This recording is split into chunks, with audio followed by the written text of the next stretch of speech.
Hello everyone and welcome to another New World video. My name is Brian if you happen to be new to the channel, but if you're a returning subscriber, thank you so much for coming back and checking out today's video. That's what you get when you choose to subscribe. New World content in your feed, and today is no exception as we're going to dive into update 3.0.1, which is going to bring in several bug fixes, some adjustments, but also most importantly the Nightingale Hollow event, which kicks off on the 18th. So this is a patch notes reading we're going to go through. I'm going to give you guys my thoughts along the way, and you guys can let me know your thoughts, because ultimately that's really what's the best part about gaming, talking about all the craziness that is happening. But let's dive in because that's what you clicked on. New World's update is going to go live at 11 p.m. Pacific time. That's going to be 1 a.m. on October the 17th, aka October 18th. So by the time, if you're in the Americas, you'll most likely be asleep, or at least I hope that you are getting enough rest. But anyway, that's when that kicks off. So if you wake up and you watch this tomorrow, the event is live. Everything should be ready to rock and roll. So Balfazoo, I think that's how people pronounced it in the comments. Hopefully I got that right. Of Terror rises again on the October 18th until November 14th. Banish the shadowy demon back to the darkness. I was asked a question about leveling. Like, can lower level players participate? Yes, but let the high level players run in first. Maybe do a ranged attack. That's going to help allow you to participate even if you aren't at level cap, just as a heads up.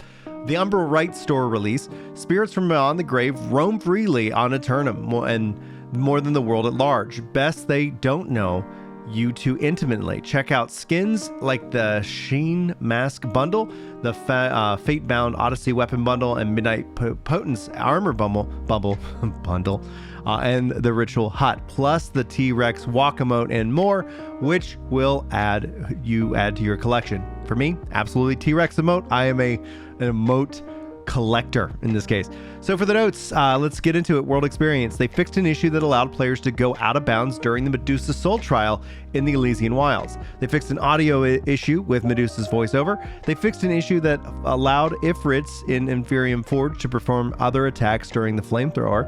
They updated the entry requirements for the trial during Beyond the Gates quest. The Tier 4 Azaz staff will now be received through the main story quests in Eden Grove, as well as still recognized by the old man in the story quests. Adjusted encounter of the Staff of Wizardry quest to ensure players are constantly able to re-trigger the encounter for proper progression. They fixed an issue that prevented progress for multiple players in the Plague of For All Factions quest. They fixed an issue that prevented progress for the A Friend in Need quest. They fixed an issue that prevented simultaneous progress of the quest Tracking the Herd and Abducted Artificer. They fixed an issue that didn't alert players to a timed encounter in the quest Factions United. They fixed an issue that prevented NPCs from appearing in the quest, the Best of Eternum. They fixed an issue with the voiceover for the Beast Lords in the new Eden cinematics. They fixed an issue that prevented progress in the Purge Bearstead Shore faction mission. They fixed an issue that displayed the incorrect landmark difficulty inside Dance of the Fireflies. They fixed an issue that prevented Joven from exiting the cage in Dynasty Shipyard. They fixed an issue that prevented players from teleporting or summoning their mount at shrines. Yay. That was something that I've been hit by. They fixed an issue that caused the Razor Azaline to spawn under a rock. They fixed an issue that prevented progression in the First Light Last Stand quest. For combat changes, they fixed issues causing the Sundering Javelin perk tooltip not to mention the cooldown reduction. They fixed an issue that allowed players to take damage behind fort and outpost gates and preventing repairs. Those are some good changes right there. The artifacts, they fixed an issue that caused the Endless Thirst artifact to increase the cooldown of non-healing related consumables. They fixed an issue that caused the Magnetic Gauntlets artifact to reduce critical damage to a lower value than non-critical damage. The artifact, Center of Attention perk, reduced with positive and negative values from 50% to 25%. The Unyielding Helm artifact, the Hard Head perk, added additional functionality that reduces the weight and allow usage with more equipment loads. They fixed an issue with the Well-Rounded perk, and the Attuned Leather perk artifact was not properly given 10 to all stats and was not displayed on the tooltip correctly with the Magnify perk. For the Flail, they fixed an issue preventing the fortifies applied by the Flail's barrage ability from being dispelled by effects that removed buffs.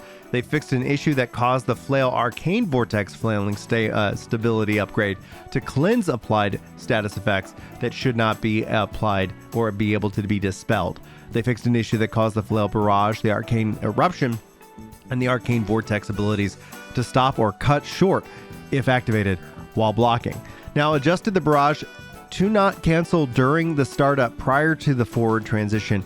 If the block is held, the block now has to be pressed to trigger the startup block cancel.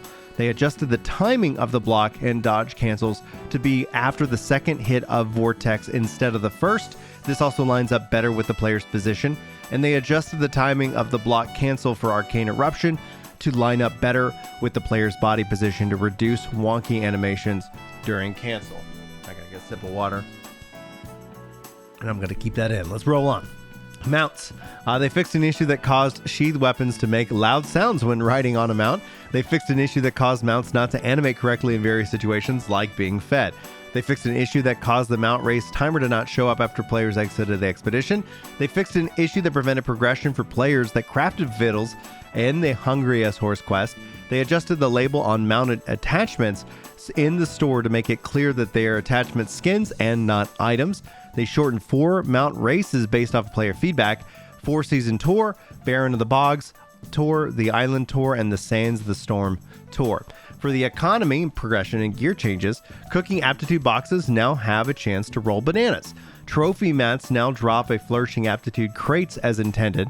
The clothing patterns for the 700 gear score gathering sets now have the proper icons. They fixed an issue that caused the icons of the mithril rings and earrings to flip. They fixed an issue that caused timeless shard recipes for mithril rings and mithril earrings to require the wrong materials. For mithril jewelry and the use of the timeless shards and scarabs will now have a proper aptitude or attribute amounts. The expansion furnishing recipes have had their ingredients updated to be better fit for items being crafted. They fixed an issue that caused black gypsum to drop at a faster rate than intended. They added dark matter and transmog token pursuits to the Elysian Wild chests. They added the Flail Timeless Shards as possible loot in the Aptitude chest for Arcana. Wars and Invasions will now reward Dark Matter upon completion, and the amount depends on your reward tier. The Invasions can reward 50 to 75 Dark Matter, and Wars can reward higher level players up to 100 Dark Matter. They fixed an issue that caused the available reward screen to display incorrectly when reviewing the mutators for Starstone Barrows, Destiny Shipyard, and the Depths. This fix caused the gray items to display the reward section, but those items will roll perks correctly. A more comprehensive fix for this is coming in the future. They fixed an issue that caused certain AI in the Depths and Dynasty Shipyards to drop old items with perks that players should no longer be able to attain. They fixed an issue that caused certain items to roll with perks that should have been unavailable at their gear score.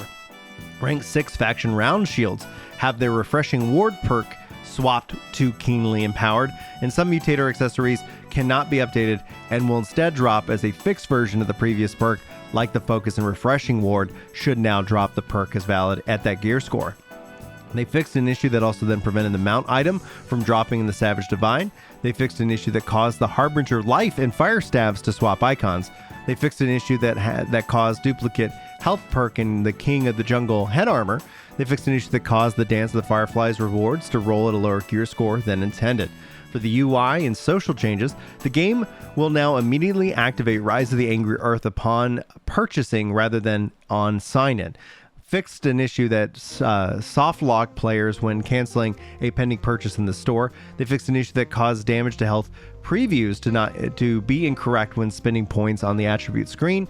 They fixed an issue with legendary beast tooltip images. They fixed an issue with the display size and resolution of the influence race results. They fixed an issue that caused reputation rewards to display incorrectly after completing a war or invasion. And they fixed an issue that caused the influence race results screen to not properly display influence defeated. Now, for the seasons, they fixed the issue that caused players to get 2 credits for killing a named objective, kill 10 beasts, etc. They fixed a typo in the title of the faction family season journey task. They fixed an issue that prevented the Savage Tier 5 items season activity from progressing when salvaging Umbral Shards. They fixed an issue that prevented flail kills from contributing towards the season activities that required kills with the one-handed weapon, and they fixed an issue that caused season pass items to become unclaimable. And then they show off some mount screenshots and more. So this is just fantastic. And then they say thank you so much for your support, and we'll see you in Eternum. So this is in and of itself, I think, a pretty significant update. This is the first update, obviously 0.01. After the expansion has dropped, and we've already seen the stability and the performance improvement increase, and also they've increased the overall amount of logins that work per server. So there's a lot to like here. There's a lot to be excited about, especially with the Halloween event. If you guys have any questions or you have anything that you need, let me know. That's one of the things I like to do. I like to make guides and help people enjoy video games, especially New World in this case. Thank you guys so much for your time. Hopefully you enjoyed the video. If you did, if you feel like it earns it, hit that like button. I'd love to have a humble 50 likes challenge on this video itself. So if you guys can hit it to 50 likes, you win. My internal gratitude. Maybe I'll come up with a real prize. I don't know. We'll see. Thank you guys so much for being here. Hopefully you enjoyed. Hopefully I'll see you in the next video. But until then, take care.